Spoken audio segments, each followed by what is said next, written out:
What if I told you that even if you follow the collision regulations perfectly, you can still be held responsible for an accident at sea? Rule 2 reveals the hard truth every mariner must face, and most cadets don't realize how serious it is. Today, we're breaking down Rule 2, the rule that places the full weight of responsibility on the vessel, the master, and the entire crew. This is the rule that separates those who simply know COLREGs from those who truly understand them.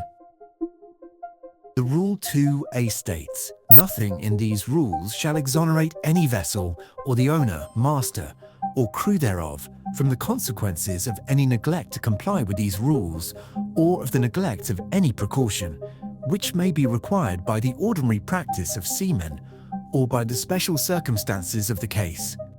Now, focus on the word exonerate. Exonerate means to remove blame or free someone from responsibility. What this rule is telling us is very clear. There is no rule in the COLREGs that can excuse a vessel, the master, or the crew from responsibility if they fail to follow the rules, or if they fail to take the precautions that a competent seaman should normally take. In simple terms, COLREGs are not an excuse for poor judgment. They set the minimum standard, but good seamanship is always required. Now, let's look at an example.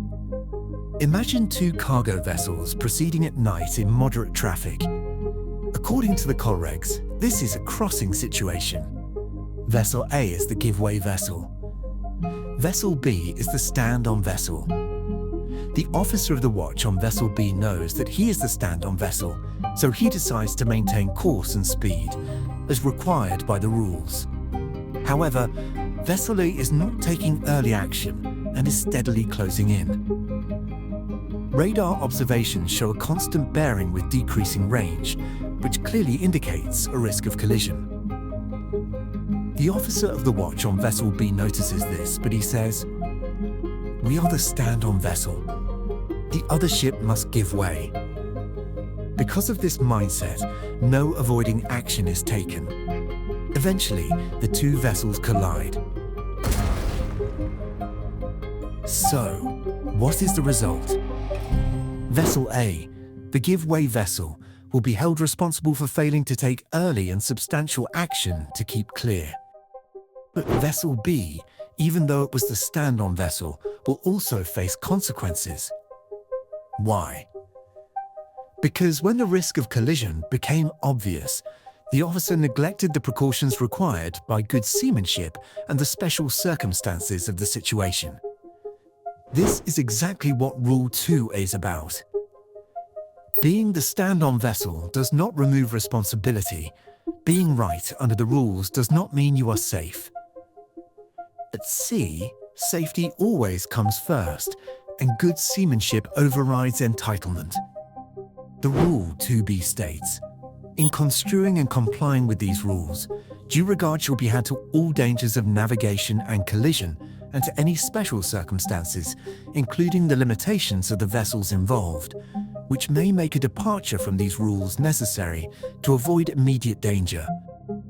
Let's break this down in a simple way. The key phrase here is due regard. Due regard means careful consideration and sound judgment. This means that when applying the COLREGs, officers must not follow the rules mechanically. They must always consider all dangers of navigation and collision, as well as any special circumstances.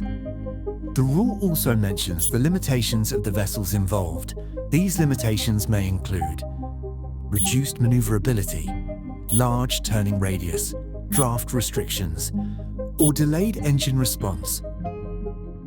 Now, the most important part of this rule is this line, which may make a departure from these rules necessary to avoid immediate danger.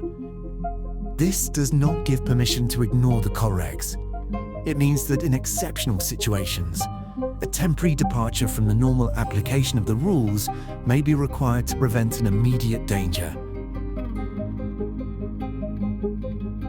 Let's use the same example as before. Two cargo vessels are proceeding at night in moderate traffic. This is a crossing situation. Vessel A is the give-way vessel. Vessel B is the stand-on vessel. The officer of the watch on Vessel B initially maintains course and speed, as required by the rules. However, Vessel A is not taking early action and continues to close in. Radar shows a constant bearing with decreasing range, clearly indicating a risk of collision. At this point, due regard must be given to the danger of collision and the special circumstances of the situation.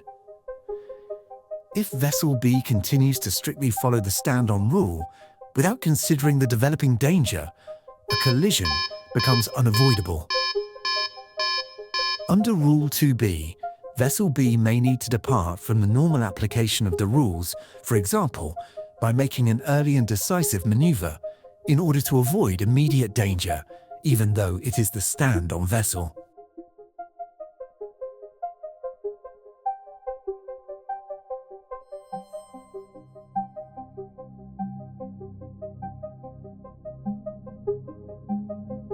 So what does this tell us?